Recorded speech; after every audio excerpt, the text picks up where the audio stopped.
December 16, 1944. Ardennes, border between Belgium and Germany. On the eve of Hitler's last major offensive, General Alfred Jodl assured the High Command that the Americans would not resist. The Western Front, he said, was exhausted, dispersed, and predictable. The enemy artillery, considered rudimentary, would be unable to stop the lightning advance of the panzer divisions. Jodl laughed. His colleagues agreed. That laughter was about to be silenced by something that the Germans did not see, did not understand, and did not believe possible. Hidden in the depths of American logistics, operating in absolute silence, a new generation of shells had been shipped to the front. They didn't have to hit targets. It was enough to get closer. Inside each capsule, miniaturized radar alone decided when to explode. It was the end of the safe zone. The trench is no longer a shelter. The sky began to hunt. This video reconstructs the technical and doctrinal shock that redefined the Battle of the Bulge. The story of how U.S. engineering not only responded to Hitler's latest gamble, but dismantled it with an equation. The war would change. Forever. From that day on, the enemy no longer ran away from bullets. It would run away from the air itself. But before we dive into the data, there's one statistic that defines this story better than any speech. On a single December night, during a crossing on the Sauer River, 702 German soldiers were killed by projectiles that no one saw coming, and that didn't even need to be aimed. They exploded on their own, in the air, at exactly the right height, at the right moment, turning the crossing into an invisible trap. There was no line of fire, no warning. Heaven decided the moment of death. And that was just one episode. What the German generals called tactical superiority turned out to be a sentence frightened by science itself. How did America get to this point? And why did Germany, even with access to captured pieces, simply not believe it was possible? If you value the story told with accuracy and hard data, consider supporting this work. Leave your like, subscribe, and share with those who also believe that technology is often the battlefield where war really begins. In early December 1944, Hitler made his last strategic bet. He was convinced that the Allies had been stretched to the limit. The Western Front seemed tranquil, the Americans overconfident, overdistributed, and, in German eyes, too predictable. It was with this reading that Operation Wacht am Rhein was born, an audacious plan that aimed to split the Allied armies in half, seize the vital port of Antwerp, and force the West to the negotiating table. The logic was simple. Repeat the formula of 1940. Blitzkrieg, surprise, adverse weather for enemy planes, and the promise that the panzers could still decide the course of the war. The plan was immense. More than 200,000 soldiers, 1,000 tanks, 2,000 artillery pieces, all hidden under the fog and dense forests of the Ardennes.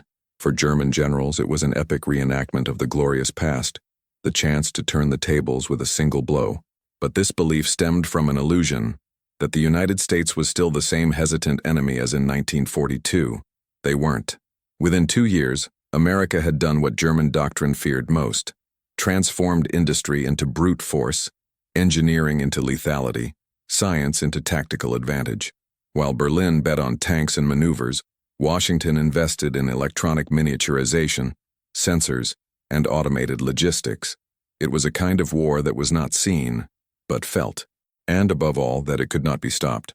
German confidence came from the conviction that its soldiers were still the most experienced, their tanks the most feared, and their operations the most daring. But this conviction ignored a silent fact. In December 1944, the United States produced more than 40,000 projectiles with proximity fuses per day. Germany, none. For German generals, it was impossible to conceive that a capsule the size of a thermos could contain an autonomous radar, capable of deciding when to explode. The technology was so far beyond the German doctrinal horizon that it was dismissed as a bluff, a fatal mistake. Hitler's plan also underestimated American logistical responsiveness. He counted on the impossibility of reacting quickly. He believed that, once the line was broken, the supplies would take time to adapt. However, in less than 72 hours after the offensive began, the Allied redistribution system had redirected proximity munitions from warehouses in Reims, Liège, and even England, directly to units in Bastogne, Elsenborn, and on the axis of the Aar River. It was a living supply network that operated with radio, night convoys, and consumption tables per battalion. While the Germans hid their tanks under the fog, the Americans moved tons of smart ammunition through craters, ice, and artillery, on routes that changed every day. During the first week of the offensive, American factories maintained an uninterrupted production of a proximity fuse every 2 seconds. To put it in perspective, at every breathing pause of a soldier on the front line, 2 lethal aerial shells were being manufactured. What the Germans called moral superiority found in the Ardennes the reality of mechanical superiority. One statistic ignored by Berlin was the most symbolic. While it took Germany more than 18 months to assemble 1,000 operational tanks for the offensive, the U.S. produced in the same period 3.5 million proximity fuses, each capable of eliminating an entire group of infantry without having to see them. If this number surprised you, write in the comments. Logistics wins. And think about it. Which army would you choose silently in the middle of the forest, knee-deep in snow without air support, knowing that the next explosion would come from above and without warning? The German operation began with tactical success, surprise, infiltration, breakdown of communication. But within hours, American technical superiority began to reveal itself, not in the advance, but in the interruption of it. One after another, German units began to report unexpected losses, entire columns being destroyed with no visible line of fire. The American artillery, which Hitler thought was predictable and limited, began to act as an invisible, coordinated, merciless force. He didn't shoot on the ground. It shot into space. The first reports picked up by German radio used words such as strange impacts, aerial detonations, fire without a source. To the German command, it seemed like the exaggeration of panicked soldiers. But the bodies piled up in the open field did not lie. Behind the scenes, the German Army High Command already realized that something was wrong. On the morning of December 17th, just 24 hours after the offensive began, General von Manteuffel sent a report with a comment that still carries the weight of incredulity today. Units report unexplained losses under ground-aerial bombardment. No protection seems effective. The estimate of casualties exceeds acceptable risk parameters. I request urgent technical analysis. But there was no time for analysis. And, as it would be seen later, no capacity to respond. Hitler's bet was based on repeating the past. But the battlefield had changed dimension. It was no longer a contest between tanks and trenches. It was a contest between industrial speed and doctrinal denial. And the clock of American industry did not stop. In the next part, we'll dive into the invisible engineering behind these projectiles. How a team of physicists, disguised under the facade of an abandoned car dealership, created the most lethal radar of World War II, with a weapon that even the Germans didn't believe was real. In 1940, as Germany celebrated the triumphs of the Blitzkrieg with tanks crossing France at a speed never seen before, across the Atlantic, in a building disguised as a used car dealership in Silver Spring, Maryland, a group of American engineers began a project that at the time seemed closer to science fiction than to any real application: design a radar that would fit inside an artillery shell. The name of the project was as bureaucratic as its exterior: VT, Variable Time Fuse. What no one realized was that that name would hide a revolution. Germany at that time still maintained the world leadership in precision technology. Its optical systems, ballistic engineering, and rocket research were at the forefront. But in 1941, Hitler issued an order that would change the course of this invisible dispute. No armament project that took more than 6 months to go into production should continue. This decision would end the development of a German prototype proximity fuse based on electrostatic capacitance, a functional, albeit rudimentary, system. The United States has taken the opposite path. Under the leadership of physicist Merle Tuve, and with logistical support from the Navy and Army, an effort comparable to the Manhattan Project but less well known, was mounted. The goal was to develop a device that, launched at more than 600 meters per second, would survive acceleration forces 20,000 times greater than Earth's gravity, activate an internal energy source, detect objects with meter accuracy, and even choose when to explode. The idea seemed absurd even to the engineers involved, and yet, it was executed.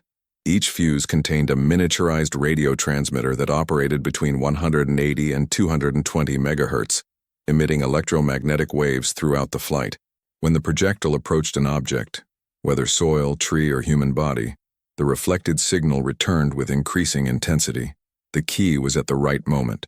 When the reflected intensity reached a predetermined threshold, The fuse would trip the detonator.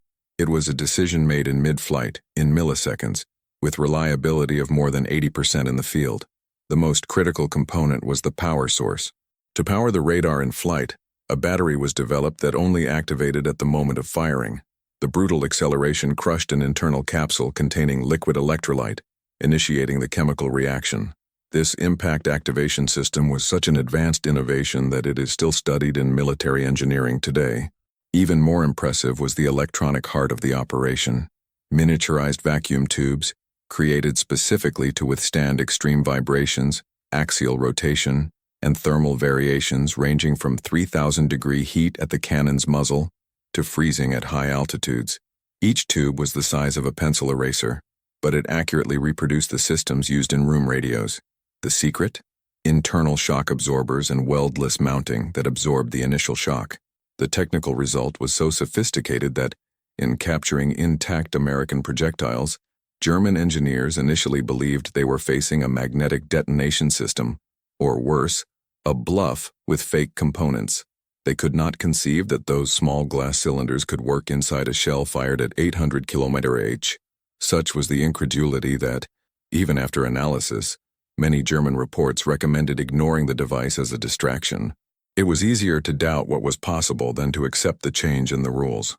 Meanwhile, the American effort was gaining scale. By 1943, more than 100 civilian companies were already involved in the production of the VT fuse components. Sylvania, RCA, General Electric, Emerson Radio, Crosley Corporation. Companies that once made household appliances now produced radar-controlled death. Workers on 12-hour shifts didn't know exactly what they were putting together. The parts were compartmentalized, and the security systems as rigorous as those of the Manhattan Project. Each fuse was given a unique serial number, each component was tested individually, and the rejection criteria were relentless. Any part that went out of tolerance was discarded. The result was an unprecedented reliability rate, 1 failure in 10, a statistic that, in artillery, represented a generational leap. In 1944, the United States produced 40,000 of these fuses per day. By comparison, German production of projectiles with advanced systems was virtually nil. The Nazis bet on V-2 rockets, complex, expensive, and unpredictable. America was betting on common artillery, transformed into a smart weapon. What once required fire spotters, path corrections, impact estimates, and line of sight now happened automatically.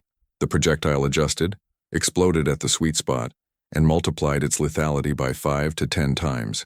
There was no longer a need for millimeter precision. The sky itself did the calculation, and no one was prepared for that. Neither did the American soldiers, who saw the explosions happen before contact with the ground. Neither did the Germans, who did not know where they came from. Neither were the Allied commanders themselves, who were hesitant to allow full use of the technology for fear that it would be captured. The transformation was profound. The battlefield had ceased to be linear.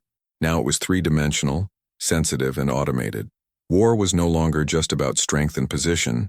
It was circuit, radar, and real-time decision. It was science applied to survival. And while the Germans were preparing their offensive with maps, weather, and tanks, the United States had already turned air into a weapon.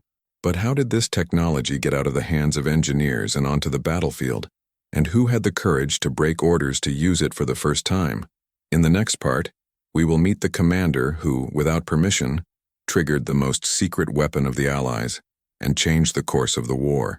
In the freezing dawn of December 16, 1944, the German offensive encountered a fragmented, ill-equipped, and psychologically unprepared American front. The 38th Cavalry Squadron, a light reconnaissance unit stationed north of Monschau, was made up of exhausted soldiers, many of whom had been deployed there to rest. They were the first to feel the impact of Operation Wacht dem Rhein. Ahead was advancing the 326th Volksgrenadier Grenadier Division, hardened for years on the Eastern Front, supported by tanks and saturation artillery. Within minutes, the American positions began to give way. Radios broadcast desperate calls for reinforcements and covering fire. But conventional artillery was not having an effect. The frozen ground absorbed the impact of the explosions without effectively scattering shrapnel. The German trenches were deep, their formations scattered and fast. The American firing pattern, based on visual coordination and pre-programmed calculations, simply could not keep pace with the enemy. The artillery commander in charge of the region, Colonel Oscar Alfred Axelson, followed in real time the reports of the impending collapse. At 44, an engineering graduate from MIT and a veteran of campaigns in North Africa, Axelson was not a commander of impulses. He was methodical, technical, and disciplined. But there, in Monschau, he realized that obeying meant losing. Among his gunners, stationed miles from the front line, slept crates sealed with dark gray paint and red stripes. Each of them carried the inscription VT, variable time. Inside were projectiles with proximity fuses. The new American secret weapon, developed for years in absolute secrecy, had been sent to the European theater with a clear restriction: exclusive use against aircraft. The fear of the high command was understandable. If such a shell was captured intact, the Germans could try to reverse the technology, understand its principles, or develop countermeasures. The orders came directly from the War Department, never to use it against ground targets without express authorization from above. Axelson knew the orders. He had signed the accompanying documents. He also knew that if he disobeyed, he would put his career and possibly his freedom at risk.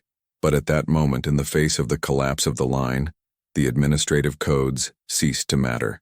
The decision was silent. No prior consultation. Only one order transmitted by radio: prepare the VTs for ground fire. Load and shoot at the scheduled height of 30 feet. It was the first time that technology had been used like this. No guarantee that it would work. No protocol for this type of operation. But the instant the first shells exploded in midair, something changed. Instead of the impact on the ground, the explosions occurred overhead, in the middle of the trees. And the difference was brutal. Unlike ordinary grenades, which required direct ground contact or inaccurate time estimates, VT fuses detonated with mathematical precision over enemy formations, creating fragmentation cones that swept through much larger areas, and in an absolutely lethal way. The soldiers of the 326th Division, accustomed to detecting the explosion pattern of Allied artillery, were caught completely exposed. No trench offered shelter. The shrapnel came from above, hit at unpredictable angles and crossed natural obstacles like trees and slopes. The reaction was immediate: panic, disorganization, retreat. In less than 15 minutes, the assault units retreated from their forward positions, leaving behind dead, wounded, and equipment. For Axelson, there was no time for celebration. The firing operation had to be coordinated under absolute secrecy. The remaining shells were redistributed among the batteries, but without official documentation. In its internal reports, the terms were codified. The fear of a court-martial was real. Still, the results could not be ignored. The commander of the 38th Squadron, Lieutenant Colonel James Mathers, later reported that that day was the only time, during the entire war, that he saw a German advance implode in full motion. Combat statistics confirm the effect. The casualties inflicted on the Monschau sector on December 16th exceeded by 5 times the estimated average for conventional defensive actions. Axelson's unauthorized order, contrary to what he feared, was not punished. On the contrary, when the reports reached Allied headquarters, they drew immediate attention. In less than 48 hours, a new directive was issued. Proximity fuses were cleared for use against ground targets throughout the Ardennes sector. What began as an isolated act of tactical disobedience has become doctrine in real time. Axelson's technical courage had opened the door to a new phase of the war. What no one knew at the time was that the Germans had captured some unexploded shells, and before them, its engineers would make a choice that would define the technological failure of the Third Reich. The next part reveals this analysis and the fatal mistake that condemned the Germans to fight a weapon they thought impossible. During the early days of the German offensive in the Ardennes, the assault doctrine built on the experience of the East seemed to be working. Infantry formations advanced in a coordinated manner, with armored personnel cover and heavy artillery support. The American line, surprised, slowly gave way.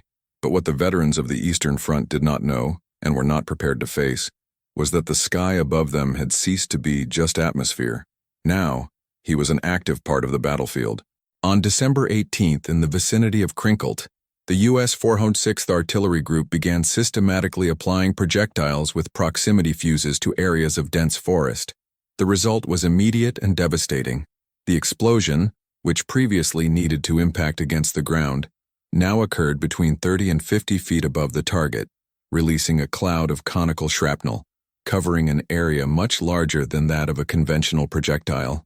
Instead of reaching the point of contact, the fragments spread horizontally, crossing logs, branches, makeshift pillboxes, and even shallow trenches. The protection that the German soldiers knew simply stopped working. Foxholes dug under roots, a classic forest survival tactic, have become death traps. Large trees, once used as natural barriers against explosions, now amplified the destruction. The shrapnel cut through the wood, or was multiplied by secondary shrapnel of branches, bark, and splinters projected at high speed. Death came from above, and from all sides. In open field areas, VT shells detonated even more clearly. The psychological impact was profound. The attacking formations, accustomed to finding predictable patterns in conventional artillery, could not react. The shots seemed smart.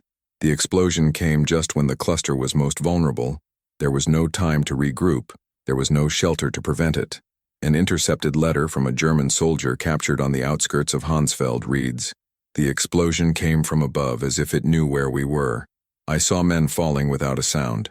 1 second they would run. The next, they were just pieces." Reports like this have multiplied. Many soldiers came to fear the silence between the explosions more than the impact itself. The irregular pattern, the impossibility of predicting the next shot, the feeling that the environment itself had turned against them. All these eroded morale faster than any mechanized advance. The irony of this story is that the solution was before the eyes of the German High Command. In 1944, Wehrmacht units captured about 20,000 American shells in an ammunition depot. Many of them were equipped with proximity fuses. The devices were taken to Berlin, analyzed by engineers and electronics experts.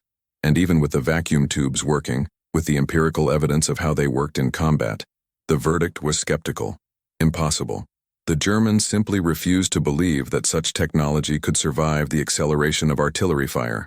They declared the projectiles to be deceptive, a false shell to disguise some internal magnetic mechanism, a denial that would cost thousands of lives. If you're enjoying unraveling these historical ironies, show your support. Like and subscribe so we can bring you more in-depth content about the invisible gears of war. Because, as we'll see below, the real impact of VT fuses wasn't just on the German Army Corps, but on your mind. In the next part, we'll look at how American designers used not only science, but statistics, applied ballistics and dispersion calculation to turn each shot into a death equation, a mathematics that did not leave safe zones. While the German General Staff drew up its plans based on maps, tactical symbology, and doctrines inherited from World War I on the other side of the Atlantic, hidden laboratories turned the war into numbers.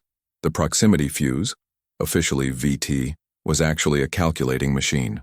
When an American projectile was fired with this device, it carried a miniaturized radar operating between 180 and 220 megahertz. During the flight, this radar emitted waves that reflected off the ground, trees, vehicles, bodies. As the projectile approached its target, the intensity of the reflected wave increased. When it reached a predetermined frequency, the system automatically triggered the detonation. None of this required an operator. No human decided the moment to explode. The capsule itself chose when to kill. What seemed like magic to the soldiers was actually applied geometry. The explosions always occurred between 30 and 50 feet above the ground, depending on the type of projectile and the mission. The way the fragments dispersed had been calculated with surgical precision. The most common model, 105 mm, generated between 2,000 and 3,000 metal fragments per shot. These fragments came out in an inverted cone, covering an area up to 40 meters in diameter. Most of them maintained lethal speed for up to 70 meters in all horizontal directions. In other words, wherever someone was below the blast, death was a mathematical probability, no longer a matter of luck or shelter. To achieve this level of effectiveness, the United States Army didn't just design the technology, he tested it. At the Aberdeen, Maryland Proving Ground, during the years 1943 and 1944, more than 20,000 experimental shots were conducted with different calibrations, altitudes, and weather conditions. The tests confirmed it. The aerial detonation, even with a slight variation in height, was consistently more lethal than the conventional impact on the ground. What's more, the fragmentation zone increased by an average of 50 times when compared to projectiles with a contact fuse. This realization not only redefined artillery, it abolished the concept of a safe zone. The trench, a symbol of protection since Verdun, became irrelevant. The shelter behind the tree became a wooden trap, and the doctrine of spreading the troops to reduce the direct impact of an artillery blast made soldiers even more vulnerable to a wide-area air blast. Germany, meanwhile, still operated on the basis of a fundamentally linear concept of combat: front line, line of fire, line of defense. The American projectile, guided by radar and detonated automatically at the ideal height, ignored this logic. He attacked the third dimension. Death was no longer on the horizon. It came from the zenith. The greatest irony? Germany itself had begun research on proximity fuses in 1940 through Rheinmetall and AEG. But Hitler, obsessed with quick results, canceled all projects that could not be completed in less than 6 months. The miniaturized radar was shelved. Science has been abandoned in favor of urgency. The result was catastrophic. A single American battalion equipped with VT shells was capable of single-handedly stalling the advance of entire Wehrmacht units, even when they were outnumbered. The records of the 969th Artillery Battalion, composed mostly of African-American soldiers, report the destruction of entire formations southwest of Bastogne, with less than 1,000 rounds. The average, between 10 and 15 German casualties per shell, not by aim, but by geometry. A U.S. Army post-war study confirmed that the lethality of proximity fuses was 5 to 10 times higher than that of conventional projectiles, and this without depending on advanced observers or favorable weather conditions. It was enough to load, calculate, and shoot. The projectile would do the rest. The war had been converted into an algorithm. A captured German Army report dated January 1945 acknowledges, "The Americans seem to possess a type of fuse that detonates in the air and that is insensitive to our movements. There is no effective coverage. The losses are unacceptable." That phrase was written weeks after the Germans dismissed the operation of the same devices as science fiction. Doctrine met engineering and lost. And while American engineers built weapons, they thought, German generals still tried to beat them with will. In the next part, we will look at how this new lethality not only halted the German offensive, but transformed the siege of Bastogne into a laboratory of modern warfare, where every tree, every meter of soil, every shadow was redrawn by fragmentation equations. What the German soldiers called the forest would become a three-dimensional killing machine. When the German army captured an American depot in December 1944, among conventional ammunition and supplies, it also found something unusual: thousands of unused projectiles, with small metallic devices threaded at the tip, the proximity fuses. They were intact, numbered, carried visibly complex components, and above all aroused suspicion. The German reaction was immediate. The devices were sent to Berlin, where high-ranking engineers from the Wehrmacht and Luftwaffe examined them thoroughly. The verdict, however, bordered on the technical absurdity. Impossible. The official technical analysis concluded that such devices could not work as claimed. Experts said the vacuum tubes found in the fuses, miniaturized, fragile, and complex, would not survive the 20,000 times the force of gravity generated by firing a howitzer. They declared that it was a fake system, a distraction to hide the real mechanism. They completely ignored the idea that the Americans had solved the problem. The mistake was not technical. It was doctrinaire. The Third Reich had built its military engineering on a foundation of excellence, but also on the belief that technological advancement should serve immediate results. By 1940, engineers at Rheinmetall and AEG had begun developing prototypes of electrostatic fuses, capable of detecting proximity through variations in electrical capacitance. They were months away from a working model. But then, the order came from the top. Any project that took more than 6 months to produce practical effects would be canceled. Science has lost ground to the urgency of war. The development was aborted. In parallel, the United States has followed the opposite path. Since 1942, under the leadership of Merle Tuve at the Johns Hopkins Applied Physics Laboratory, more than 100 American companies have been brought together in a coordinated effort of research, prototyping, and production. The miniaturization of vacuum tubes, until then considered too fragile for use in combat, became a national priority. The result was a radio tube no bigger than a school rubber, encapsulated, damped, reliable, capable of operating under extreme acceleration, brutal temperature variations and still delivering millimeter precision. The difference between the two projects, the American and the German, was not only technical, she was philosophical.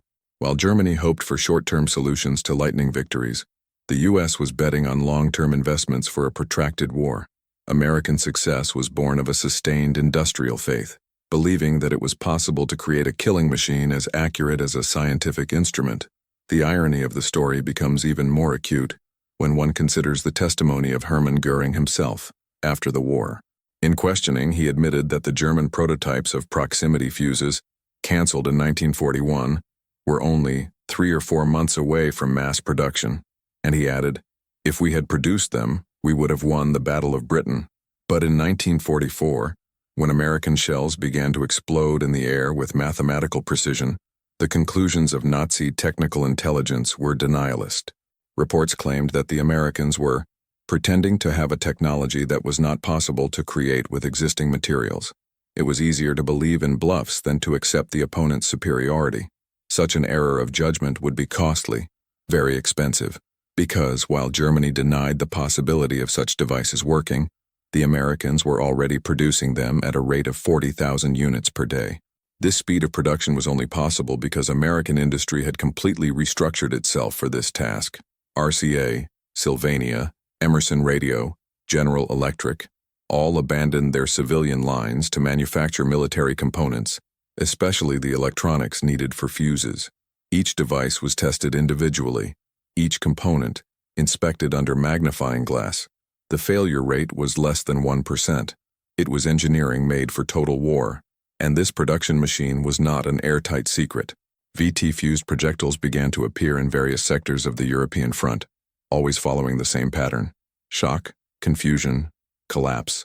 German soldiers who had fought in Africa, Russia, and Monte Cassino reported a new form of death that ignored their tactics, their experience, their shelters.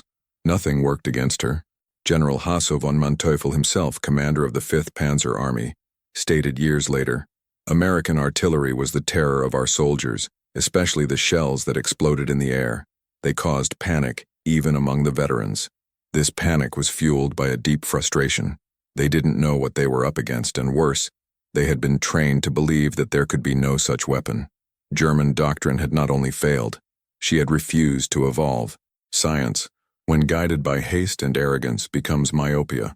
The history of the proximity fuse shows this with mathematical clarity, and while the Germans were still arguing over whether the American weapon was real, it had already killed more than 10,000 men. In the next part, we will see how Bastogne, the besieged city and symbol of American resistance, became a live laboratory for this new form of artillery, where each airburst rewrote the rules of defense and spread a new fear, the fear of the sky. On December 20th, 1944, 4 days after the start of the German offensive in the Ardennes, the Allied command officially authorized the unrestricted use of the projectiles equipped with proximity fuses against ground targets. What followed was not just a tactical change, it was the physical manifestation of American industrial supremacy in the form of fire. In a matter of hours, distribution lines were reconfigured. Rail convoys and trucks with top priority began delivering the new shells directly to combat zones, supplying units such as the 969th Artillery Battalion, composed of African-American soldiers who operated under segregated command, but with precision and effectiveness that would soon become legendary, and the 463rd Parachute Artillery Battalion, stationed on the outskirts of Bastogne. The logistics behind it were a parallel war. While Germany faced disruptions in its supply chain, fuel shortages, and internal sabotage, the United States was producing a proximity fuse every 2 seconds. More than 100 civilian companies were mobilized for this, and none of them produced weapons before the war. RCA made radios, Crosley, refrigerators, to Emerson, ventilators. All have adapted their lines to manufacture precision components, vacuum microtubes, and calibrated connectors. Each piece was tested, assembled, and transported by a mesh that began in small workshops and ended in the hands of a gunner in a Belgian trench. This chain, coordinated by trained civilian military and tax distribution centers, ensured that the shells reached the front with full traceability, something that not even Germany could do with its tanks. General Patton, upon learning of the new authorization, ordered his artillery battalions to be immediately replenished with the new shells. The American logistical response was so efficient that by the height of the Battle of the Bulge on December 25th, about 47% of all American artillery fire in the region was already being made with VT fuses. This transition, from order to implementation in less than 5 days, was only possible because American industry had been molded for all-out war. It wasn't just a factory, it was an ecosystem. Each piece of metal machined in Kansas had its fitting into a tube assembled in Pennsylvania, which in turn was sent to an assembly line in New Jersey, which then packaged the device and shipped it to Delaware, where the Army handled the final calibration. All this in less than 72 hours. The Germans, when intercepting intelligence reports on this scale, did not believe it. Many staff officers considered it Allied exaggeration or propaganda. After all, such large production would require a coordinated national effort, something that at that point in the war, the Reich was no longer able to execute. But the numbers don't lie. Between December 1944 and January 1945, the United States produced more than 5.4 million VT fuses. This means that while Hitler's troops advanced in hopes of breaking the Allied line, the U.S. was producing, per hour, more guided death devices than Germany could launch conventional projectiles in an entire week. One statistic that helps to measure this gulf is the following. In 1944, Germany's total production of artillery ammunition was estimated at 7 million shells per year. The U.S. produced more than 8 million with smart fuses in the last quarter of the same year alone. If this number surprises you, comment now. Logistics wins. Because this war was not only decided in the forests of the Ardennes, it was won before, in 12-hour shifts, in anonymous factories, by workers who had never seen the battlefield, but who shaped its outcome. While the Reich bet on tactics and bravery, America bet on scale. And it was this scale that turned Bastogne into an invincible fortress. The encircled units, without direct line artillery, were held not only by the heroism of the defenders, but by a supply network that made the projectiles with proximity fuses arrive via parachute launched from freighters. Each box that touched the ground carried within it the difference between collapse and resistance. But the most impressive thing was yet to come, because even with the logistical supremacy established, the real turning point would come when technology meets improvisation. In the next part, we will see how a simple firing variation, performed by a sergeant in the heat of combat, increased the effectiveness of VT shells by 300% and turned a minefield into a lethal aerial trap. In the heart of the Ardennes, between icy valleys and roads covered in fog and snow, Bastogne has become more than a strategic point. It has become a symbol. For 10 days between December 20th and 27, 1944, the city surrounded by 7 German divisions held out with minimal supplies, in brutal conditions, against a force that, on paper, had already won. The 101st Airborne Battalion, along with remaining tank, engineer, and medical units, occupied the urban perimeter without heavy armored support, without air cover, and with little ammunition. Winter precluded any consistent air evacuation. The roads were under enemy control. It was, in theory, a trap, but the Germans couldn't get in. Each attempt at rapprochement resulted in immediate casualties. Entire columns of infantry evaporated before they even crossed the contact zone. It was as if Bastogne was protected by an invisible field, a barrier with no origin, no line of fire, no visible gunners. And this barrier came from the sky. The Americans had positioned 75 mm and 105 mm batteries in the hills around the city. Although camouflaged and with limited range, these batteries regularly received via airdrops small containers containing projectiles with VT fuses. Even with the siege, the logistics worked, and when the shots were fired, it was not necessary to see the enemy. It was enough to calculate the probable zone of advance, the average speed of the troops, and program the firing with a detonation height of 30 feet. The result was total destruction. The explosions occurred in the dark, in the middle of the fog, without any warning. The enemy saw only the flash in the air, and then the ground covered in shrapnel and bodies. An officer of the 26th Volksgrenadier Division, in a post-war report, described the effect of the shells as lightning from the heavens but no thunder. He wrote, "The first explosion seemed normal, but then the men began to scream. We didn't know where the Americans were. We shot at random. No shelter saved us." American artillery, limited in number of pieces, multiplied its effectiveness through the rational use of science. A single close fuse shot could hit multiple targets, neutralizing entire formations on the march. This allowed the reduced garrison of Bastogne to maintain strategic access control even in the face of a shortage of ammunition, and it was this technical security that sustained the morale of the command. When General Heinrich Luttwitz demanded the surrender of the city, sending a formal letter threatening total destruction, General Anthony McAuliffe's response was immediate: nuts. A word that became famous for its boldness, but that hid another truth. McAuliffe was not only a courageous leader, he was an informed commander. He knew what the Germans had not yet understood. The city was defended not only by soldiers, but by calculations. McAuliffe's faith was not blind. It was supported by ballistic reports. In the days following the response, German attempts to break the siege increased. The night attacks intensified, but each advance met with automatic fire from an invisible sky. German losses around Bastogne, in the Hemrule, Marvy and Luzery sectors, were disproportionate. On some nights, casualties exceeded 500 men in less than an hour. And the most shocking, no direct confrontation. The Americans, even with frozen rifles and vehicles buried in snow, were able to repel attacks with artillery fire that did not even require a visual view of the target. A feat that, without the mathematics embedded in VT fuses, would be impossible. Technology turned Bastogne into a defensive anomaly, a pocket with no air cover, no tanks, no heavy artillery, but impenetrable. When Patton's reinforcements finally broke the siege on the 26th, they found a still functional perimeter, active garrisons, and above all, depleted enemies.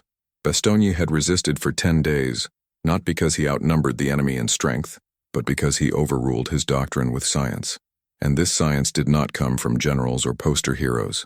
It came from factory workers, engineers, and mathematicians who had set the stage for this resistance long before the first bullet was fired.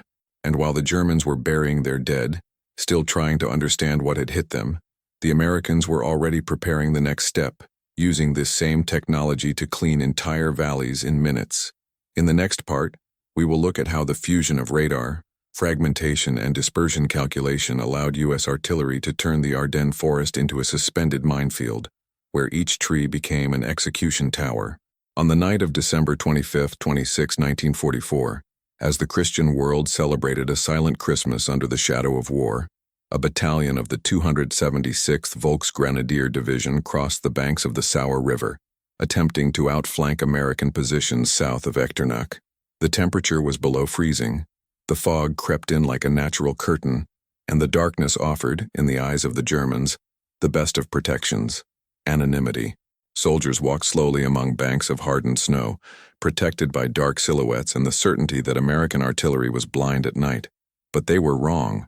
They still operated under outdated premises, that the enemy had to see in order to fire, that darkness covered the advance, that the old rhythms of war still applied. At 3:14 a.m., the first gust fell. There was no warning, no cannon flash, no distant firing sound. What was heard was the high-pitched hiss of something cutting through the air, and then the sky exploded. The shells, fired from hills to the west, had been timed to detonate between 30 and 50 feet above the ground. When the German soldiers heard the whistle, they were already surrounded by a shower of shrapnel from above. Circular fragmentation covered the entire area of the crossing. Men fell without understanding where the attack was coming from. Some tried to throw themselves into the water, believing that they would be safe there, but the river was frozen on the banks, and the crossing became a death corridor. Those who tried to retreat found the ranks congested, without space, without command. Those who remained were silenced in seconds. In just over 14 minutes, 702 German soldiers were killed, not by superior force, not by weapons in greater numbers, but by something more precise: calculations. The Americans knew the average crossing speed, the expected formation, the density of the rows, and they knew that proximity fuses would turn any bridge or crossing into an overhead trap. A diary found on the body of a captured German officer 3 days later bore the notation: "The fire came from the sky. There was no sound of gunfire, no shelter. Our men were screaming and dying in seconds." What the Germans faced that morning was not just artillery fire, it was mental collapse. Many soldiers panicked, dropped their weapons, fled in random directions. There was no front line, there was no visible enemy, and that was the point. Americans no longer needed to see to kill. They just calculated, loaded, and let physics do the work. George S. Patton recorded the episode in his war diary. The Sour was the final baptism of proximity fuses. I have never seen such devastation in such a short time. There were 702 deaths, without a direct shot. The accuracy of the number was not literary. The bodies were counted, the ammunition used registered, and the ratio between shots and casualties was staggering. 1 shell for every 2.6 soldiers eliminated. It was an unprecedented rate of effectiveness in the history of artillery. But the most important thing was not the number of deaths. It was the impact on the living. In the following weeks, German deserters captured in the region reported unofficial orders circulating among the soldiers. Avoid crossings at night. Avoid concentrations. Avoid the sky. The enemy began to fear the invisible, and the invisible was now an American weapon. The crossing of the Sour River marked the moment when the proximity fuse ceased to be a technological novelty and became a psychological deterrent.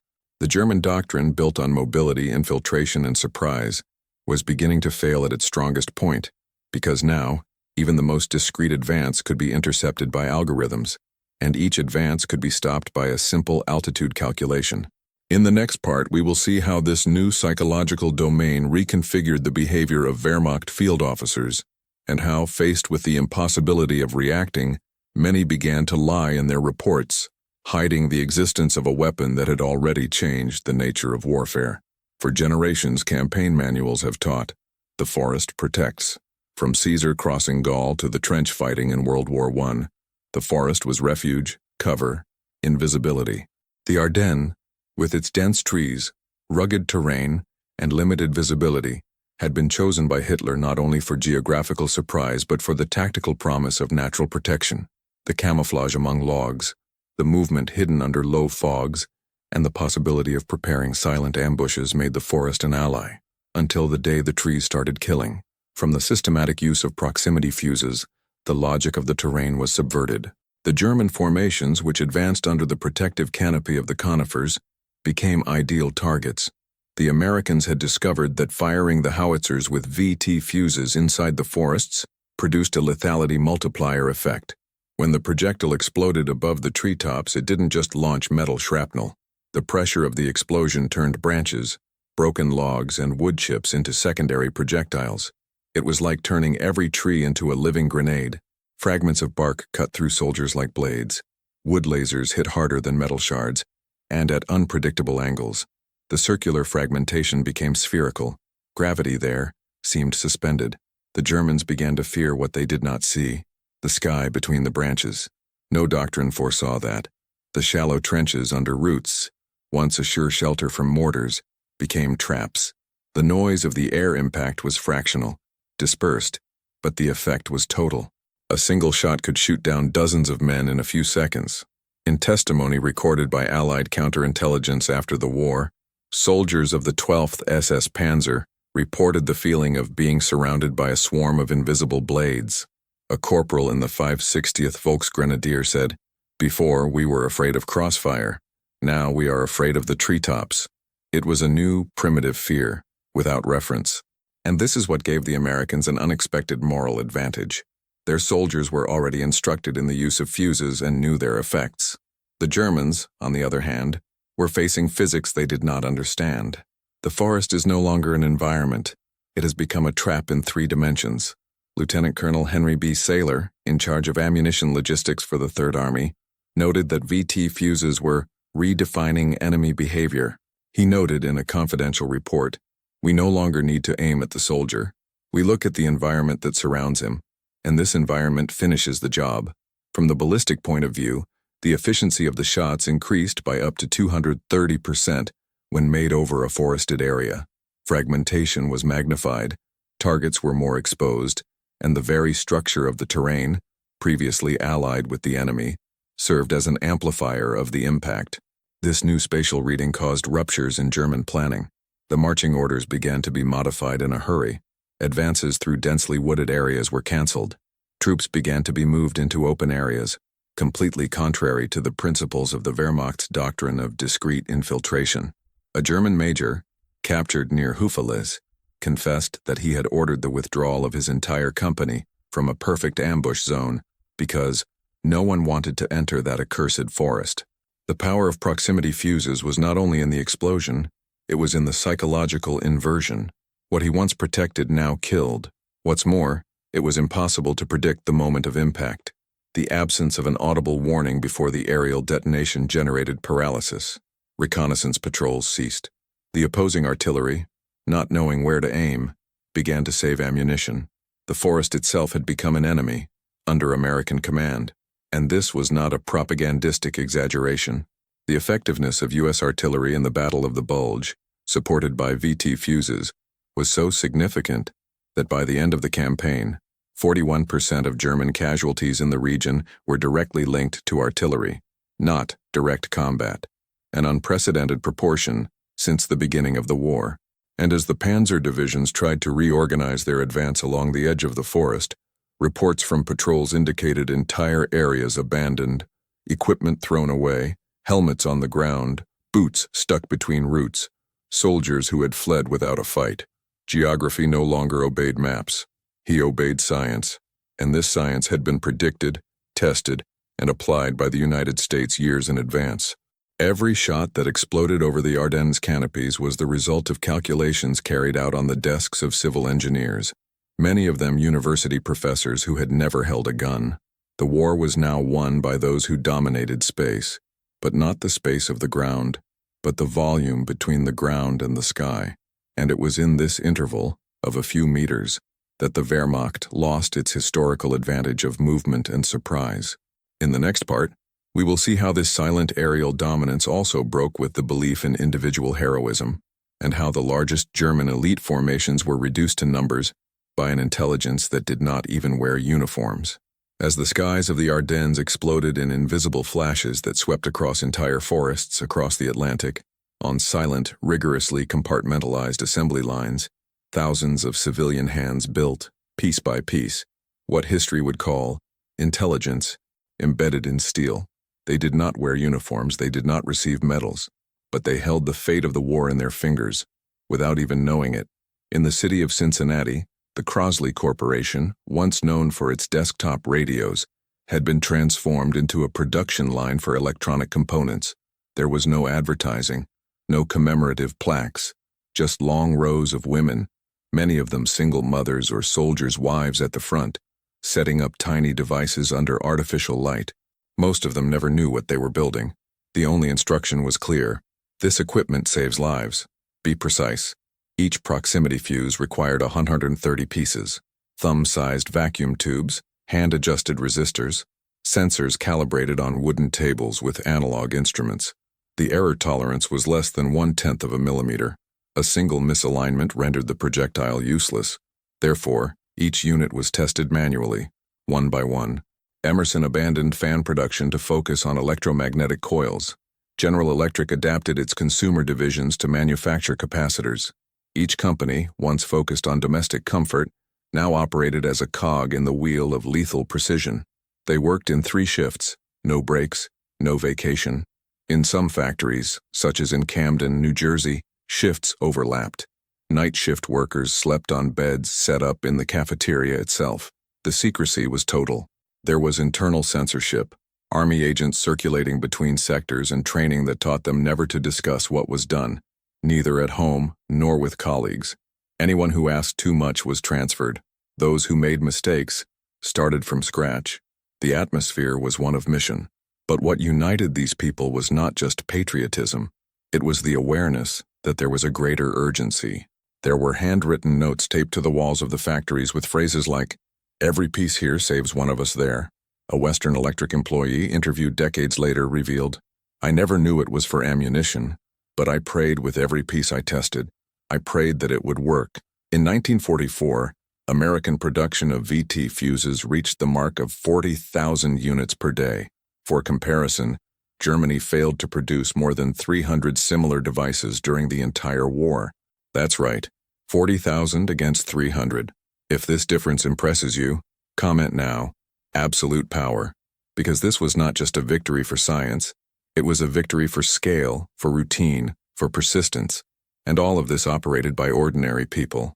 people who have never seen the battlefield, that they never knew that their fingers squeezing a microvalve would blow up an enemy mortar position 6,000 kilometers away. And yet, they continued. They worked with thick glasses, calloused fingers, eyes red from sleep and concentration. Many fell ill. Some collapsed in the stands. Others were transferred to lighter functions after nervous breakdowns. But there was never a stoppage. There was never a strike. War was the boss, and the product was precision. An inspector from the Army Ordnance Department stated in 1945, these civilians unknowingly operated a 1,000-gun-per-second factory, and he did not exaggerate, because every shell that exploded at the right time on an SS column was not just a product of engineering, it was the result of millions of human, anonymous, disciplined gestures. Each thread wound by a teenage girl in Newark was a small step toward the defeat of the Reich, and even without seeing the face of the enemy, they defeated him. Science was the brain, but victory depended on the arms. The American war machine, so often described as cold, industrial, and impersonal, was, in fact, profoundly human. She did not move alone. It was fueled by shifts, quick coffees, songs in the breaks, and faith that this blind effort was saving lives. And it was. For every millimeter hit, a trench was protected. With each capacitor mounted, an enemy formation was broken up. With each approved vacuum tube, a chance of survival was increased. And the most ironic thing is that many of these workers only discovered years later what they were really building. Some, only when their grandchildren asked them about that war, and they discovered with astonishment and pride that they had won a battle without taking up arms. But this human chain of production still had one last link, a link that would decide the fate of the projectiles in the field, the man who aimed, calculated, and fired. In the next part, we'll look at how American artillery operators were trained to use mathematics as a weapon, and how, even under fire, they were able to turn every shot into an accurate sentence. George S. Patton was a man of symbols: the ivory-handled pistol, the theatrical voice, the fiery speeches. But behind the media persona, there was a strategist obsessed with efficiency, and no Allied commander understood the value of proximity fuses as quickly as he did. On December 22nd, with Bastogne still surrounded and the Germans pressing the lines with armor and infantry on all flanks, Patton summoned his artillery officers and gave an order that would change the course of the campaign. I want synchronized fire, not in targets but in areas, in time, in the air. That wasn't just aggressiveness, it was calculation. Patton's doctrine has always favored advancing at full strength, with absolute logistical support and uninterrupted offensive. But now it had a new component, an ammunition that eliminated the biggest obstacle of traditional artillery: line-of-sight dependence. He could fire where the enemy had not even reached yet, and so he did. Between December 22nd and 29, on the southern front of the Ardennes alone, units under Patton's command fired more than 50,000 shells equipped with proximity fuses. This was not a random operation. It was a choreographed bombardment with timetables, convergence tables, and topographic mapping, cross-referenced with estimates of German movement. Patton used artillery as a metronome of destruction. The impacts occurred in waves. In some sectors, 5 battalions fired at the same time, at different angles, from different altitudes, so that the shells exploded in sync over the same area. The effect was a coordinated airstorm. There was no escape. And the most lethal, there was no way to react. German reports recovered after the war described the attacks as disintegrating. An observer from the 5th Panzer Division reported, "The ground shook before we heard the guns. When the explosions came, it was too late." Patton personally wrote the thanks to the battery commanders who met the targets with the utmost precision. In a note sent to the 101st Field Artillery Battalion, he wrote, "This funny fuse won the Battle of the Bulge for us. Keep making it rain." But the math didn't stop at the cannons. Patton understood that each fuse cost more than a common projectile, and therefore, he demanded proportional results. The units had efficiency goals: how many targets per shot. The coordinates were refined in real time by observers and improvised algorithms in the campaign calculation centers.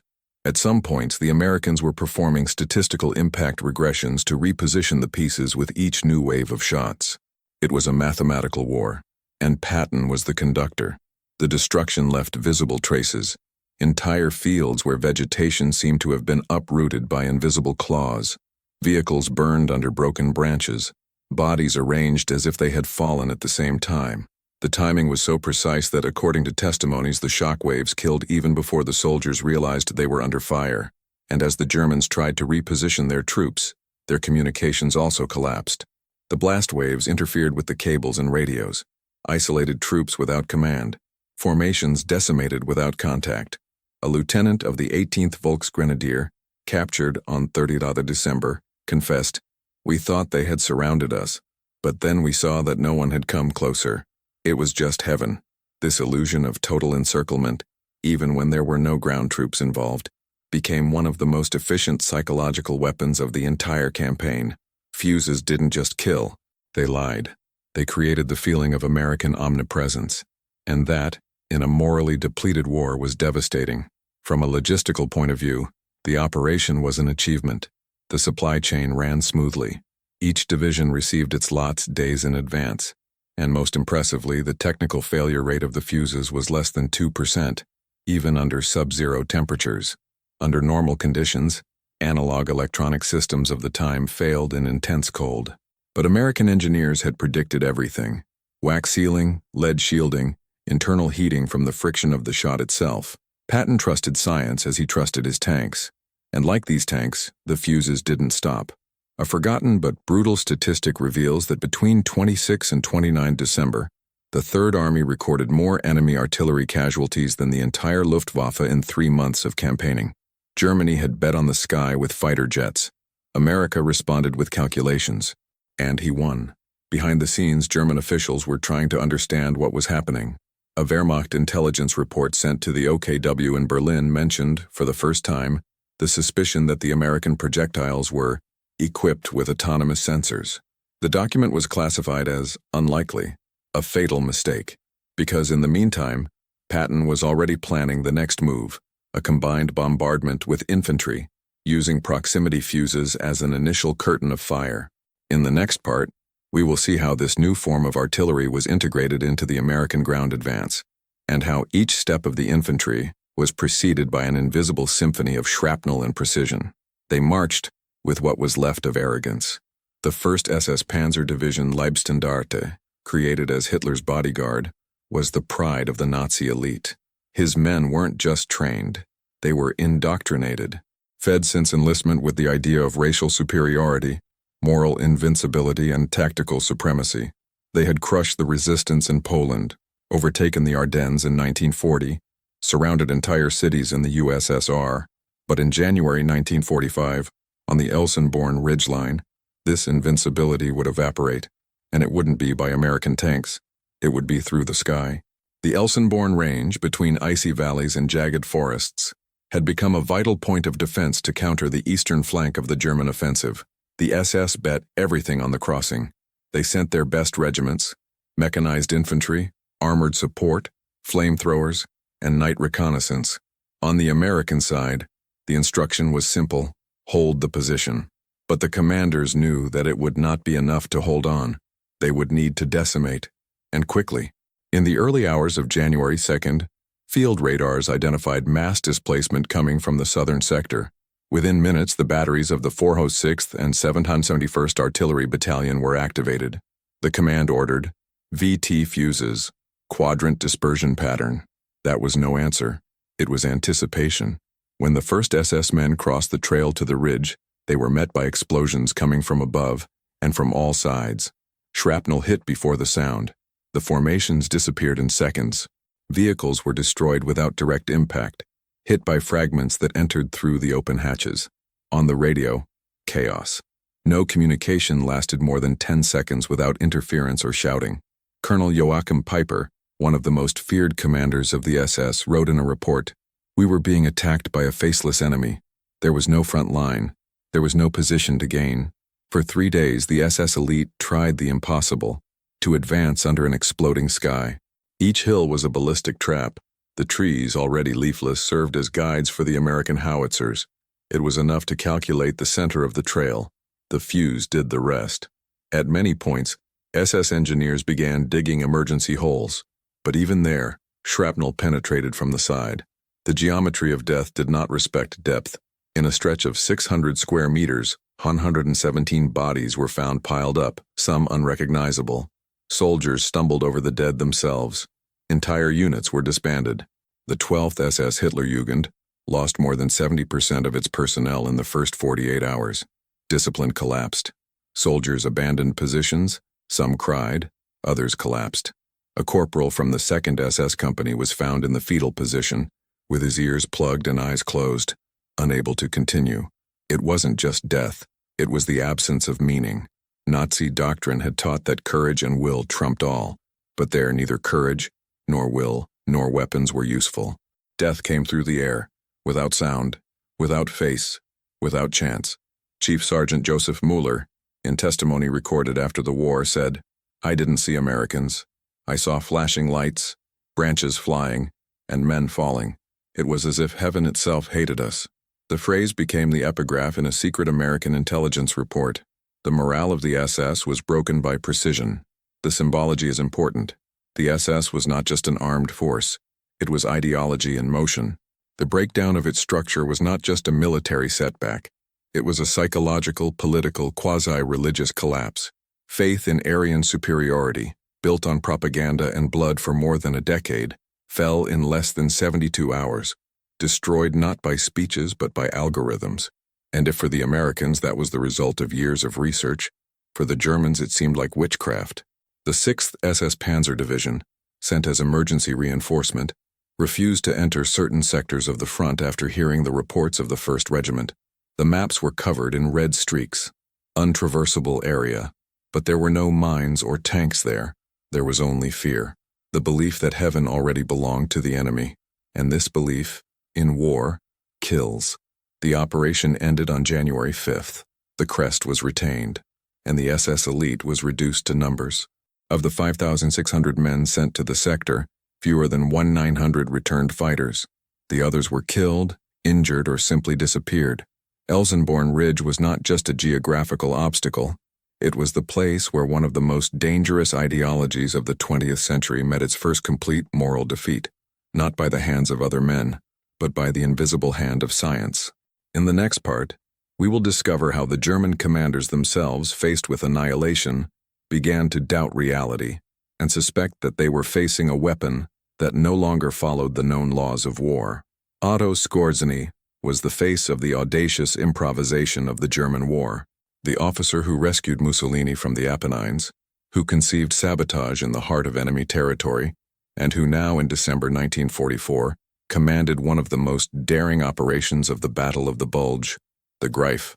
Disguised in American uniforms, his commandos had a clear mission: to infiltrate Allied lines, create mayhem, flip signs, sabotage communications, and sow chaos. It was the Third Reich's desperate bet on cunning, deceit, and surprise. But there was one factor that Skorzeny did not foresee. The heavens did not see uniforms.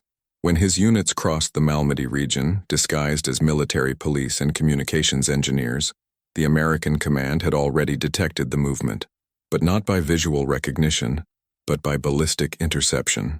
The batteries of the 282nd and 965th Artillery Battalions had been relocated secretly to form an air interception line. It didn't matter the accent, the uniform, or the flag on the helmet. The projectile's sensors were not programmed to distinguish allies from enemies, only to detect movement, mass, and distance.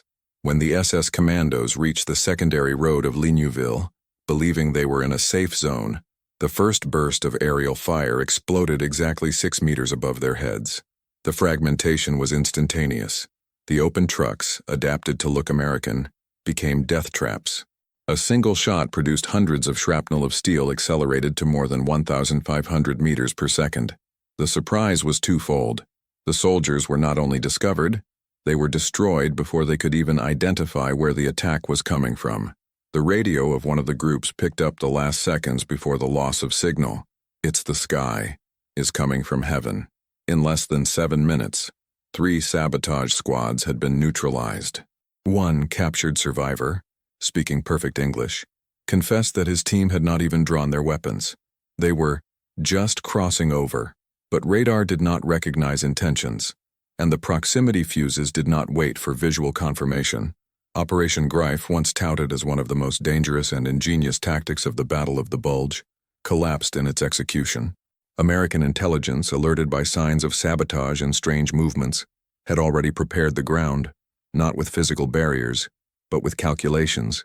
Each sensitive area was mapped, each possible infiltration point converted into firing coordinates.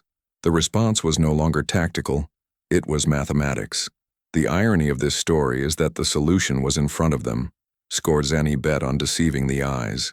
But he forgot that now it was no longer the eyes that decided the fight. It was sensors, frequencies, and automatic altimeters. If you're enjoying unraveling these battlefield redefining facts, enjoy this content and subscribe. This helps us bring more stories where science has trumped strategy. German intelligence records on Malmedy reveal an unusual tone: incredulity. Officials reported that the troops were hit by projectiles of abnormal behavior that did not follow the conventional ballistic curve, and more shockingly, they mentioned that the impacts seemed to respond to areas of human concentration. It was as if the projectiles themselves were hunting. The idea that they were facing artillery guided by independent logic, rather than direct aiming, began to creep into the German tactical command, and that changed everything. Confidence in night maneuvers was shattered. The formations began to move more spaced apart. The doctrine of mass attack was paused, and the soldiers' morale suffered an irreversible blow. There was nowhere to hide, or how to disguise it. A Wehrmacht intelligence officer reported in a letter seized after the war, "Disguises don't work. The enemy is no longer looking. It's just calculating." In the next part, we will understand how this paradigm shift affected the behavior of German soldiers, and how the mere presence of proximity-fused artillery was enough to alter entire routes of advance and force strategic retreats, even without direct combat. In late December 1944, something strange began to happen in the central sector of the Battle of the Bulge. German troops, many of them veterans hardened by the Russian winter, began to surrender in groups, not after intense fighting, but in silence. Units reported abandoned trucks, empty fortified positions, and entire patrols disappearing from the front with no logical explanation. It wasn't hunger, it wasn't ammunition, it was fear, a new kind of fear. In the reports of the Allied High Command, the expression was repeated: moral effect caused by aerial artillery. But the German documents were even more specific. A report from the 5th Panzer Division reported that the troops believe they are being followed by intelligent projectiles, capable of choosing the moment to kill. A private sergeant wrote to the family on paper confiscated after the war, "It's no longer battle, it's persecution. Heaven thinks, and he doesn't make mistakes." Proximity-fused technology, designed to be efficient, eventually became a mythological entity in enemy trenches. Some called the projectiles the lanterns of hell, others simply ghosts. It didn't matter what the name was. The effect was always the same: collapse of resistance without the need for a direct physical clash. Hitler's doctrine of resistance, based on courage and discipline, began to crumble in the face of the invisible. Counterattack orders were no longer obeyed. In some sectors, troops simply lay on the ground, waiting for the impact. The German command tried to react. It increased SS patrols to contain desertions and order exemplary shootings, but even that failed. When the combat logic disappears, the chain of command breaks with it. In the Wiltz region, a Wehrmacht company surrendered to an American detachment that had stopped firing. The German soldiers did not know it. They just heard the explosions and turned themselves in. One interrogated declared, "We would rather live in prison than die without warning." The VT fuse artillery had become unintentionally a weapon of psychological warfare, and the most ironic, it was a natural consequence of his precision. Soldiers are not afraid of error, they are afraid of certainty. Over the course of 10 days, more than 5,000 German soldiers were captured without combat. Many had no injuries, just lost eyes, constant tremors. An American captain described it. It was like collecting ghosts. The panic spread faster than the projectiles themselves. A single well-placed explosion, even if it caused no casualties, was enough to cripple entire regiments. The sound of the aerial detonation, drier, louder, more sudden, became a warning of surrender. Military psychology, hitherto ignored in calculations of ballistic effectiveness, now revealed its strength. The United States had not invented a new weapon. They had invented a new fear. And this fear dissolved doctrines that took decades to take root. Goebbels' propaganda could no longer explain the defeats. There were no heroes falling bravely. There was only silence, then noise, then nothing. And when the soldier realizes that he can't even control his chance to fight, he gives up. The confession of a captured officer sums up the scenario. We thought they were playing with our minds, but no, they were just playing with physics. And physics, unlike ideology, could not be refuted. If you've been following this story so far, you may have already noticed it's not just about weapons, but a complete change in the logic of combat. And yet, there is one last chapter in this transformation, one in which the Allies themselves decide to keep all of this a secret, for fear that the world will see what really happened.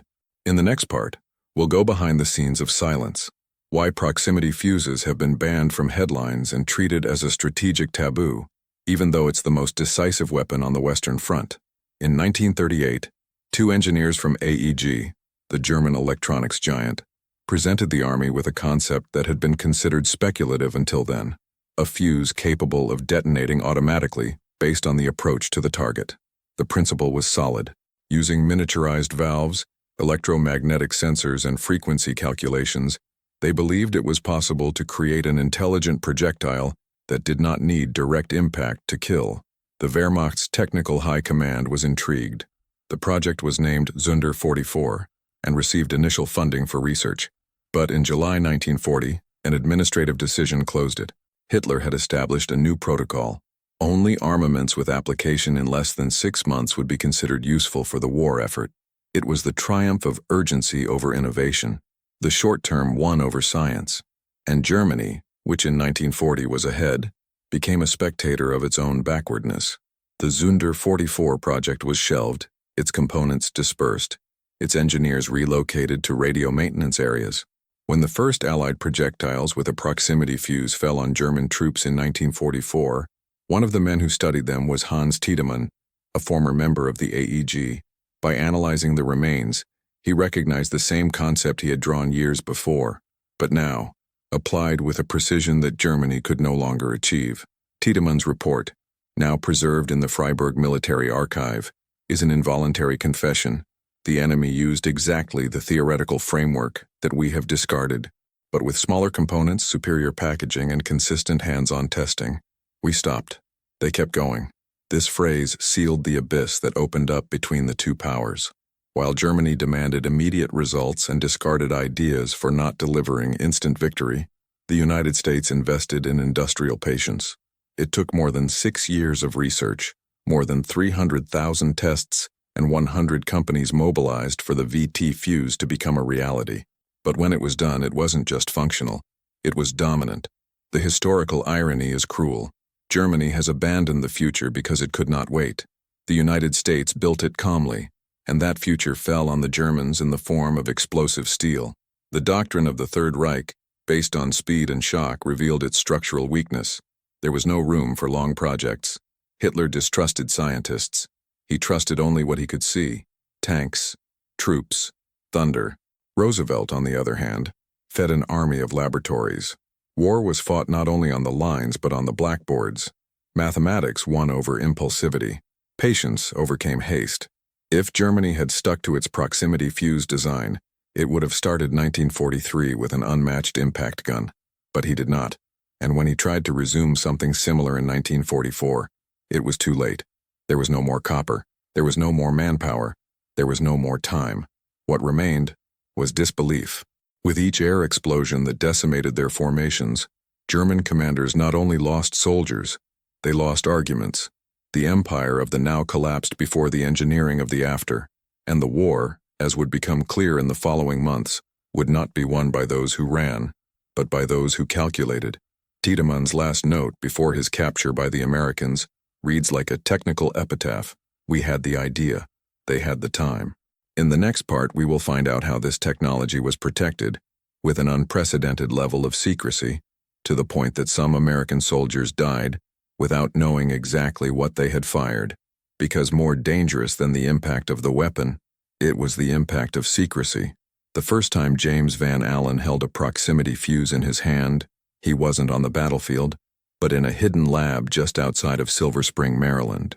In front of him, there was not only an instrument of war but a landmark, the first functional electronic circuit to operate under 20,000 times the force of gravity. Compacted to a few centimeters, protected by resin, sealed against moisture, made to calculate, react, and die along with its target. It was the birth of something new, rudimentary artificial intelligence. The war forced him to miniaturize, to simplify, to think about redundancy and resilience. Everything that decades later he would apply when launching measuring instruments into Earth orbit. The same Van Allen who designed a fuse to kill would be the man to discover the radiation belts that surround the Earth, using the same technical reasoning he developed in the days of Johns Hopkins. What the soldiers called a magic fuse was actually the first reliable electronic sensor in combat. And this sensor would become the father of all modern detection technologies: missile radars, automatic altimeters, orbital tracking devices, surveillance drones. The war had accelerated science, and the 75mm shell had carried the future in its hull. Every component that made up the proximity fuse, the miniaturized valves, the oscillators, the echo detection systems, would become, in peacetime, the basis for another revolution, the space race. Motorola, which manufactured boards for the fuses, would later produce transistors for satellites. RCA, which took care of the encapsulation of the circuits, would become a reference in electronic shielding for civil aircraft. And more than that, the very logic of modular engineering, created to withstand the impact of a shot, would become the standard in the creation of spatial components. Nothing could fail. Nothing could dismount in the air. Nothing could depend on manual adjustment. The legacy was clear. What began as a search for lethality has turned into a doctrine of electronic reliability. And from this were born not only weapons but computers, sensors, robots. In 1958, Van Allen published a paper describing the similarities between the first proximity fuse and the circuitry used in the Explorer 1 satellite. It was almost a historical confession. The technical knowledge acquired under the pressure of war was reused, piece by piece, to understand the universe. And not only him. Many engineers of the VT project later became key names in companies such as Bell Labs, MIT Lincoln Laboratory, General Electric. The secret of the American victory, after all, was not only strategic or logistical, it was methodological. While Germany trained soldiers, the United States trained engineers. While the Nazis burned resources on isolated superweapons, the Americans invested in knowledge chains. Science wasn't a tool, it was a culture. And the impact of this would be long-lasting. The guided missile, which tracks moving targets. The intelligent torpedo, which calculates distance and depth. The weather satellite, which measures atmospheric conditions in real time. All are direct heirs of the logic that, for the first time, was successfully tested in that projectile that exploded on its own 30 meters from the ground. The victory at the Battle of the Bulge was not only territorial, it was philosophical. He showed that knowledge applied with patience and scale can overcome brute force, speed, or doctrine, that a war won by mathematics can prevent future wars, and, more profoundly, that science survives where ideology fails. The Third Reich has fallen, but Silver Spring's calculations still orbit the planet. In the next chapter, we will conclude this trajectory and return to that day in December, when Germany first heard a sound it had never heard before, that of its own defeat descending from the sky. The Battle of the Bulge officially ended on 25 January 1945. The ground that Hitler hoped to turn into a springboard for forced peace became a frozen graveyard of doctrinal illusions. The Germans lost 100,000 men, but lost more than soldiers. They lost the monopoly of fear, the aura of invincibility, and blind faith in the Blitzkrieg as the universal response. For the first time, technology was not at the service of an isolated superweapon, but integrated with logistics, industry, artillery, and doctrine. What broke there among the trees of the Ardennes forest was not just the Western Front. It was the very backbone of an ideology that had underestimated America's ability to turn science into real power. The thesis proved itself in each airburst. The future belonged not to whoever shouted the loudest or attacked the soonest, but to whoever calculated the best. And the great lesson of this story is brutally simple. Logistics wins. Mathematics shapes strategy. Patience builds victory. While Germany prioritized haste, purity, and propaganda, the United States prioritized physics, engineering, and scale. In the end, this is what destroyed the Third Reich. As General Alfred Jodl, now a prisoner, admitted, "We were defeated by trucks, radios, and projectiles that thought." If you value rigorous research, historical truth, and stories that reveal the real behind the scenes of the war. Enjoy this video, subscribe to the channel, and activate the bell. This helps us to continue bringing content like this, which rescues not only battles, but the ideas that won them. And say in the comments, which data surprised you the most on this journey? The production of a fuse every 2 seconds? The annihilation of entire divisions without a single visible shot? Or the fact that Germany has discarded this technology? Out of impatience? Don't go away yet. Listen to the next true story that will appear on the screen. Always remember, logistics determines strategy. Watch the next video here on the channel with another incredible story.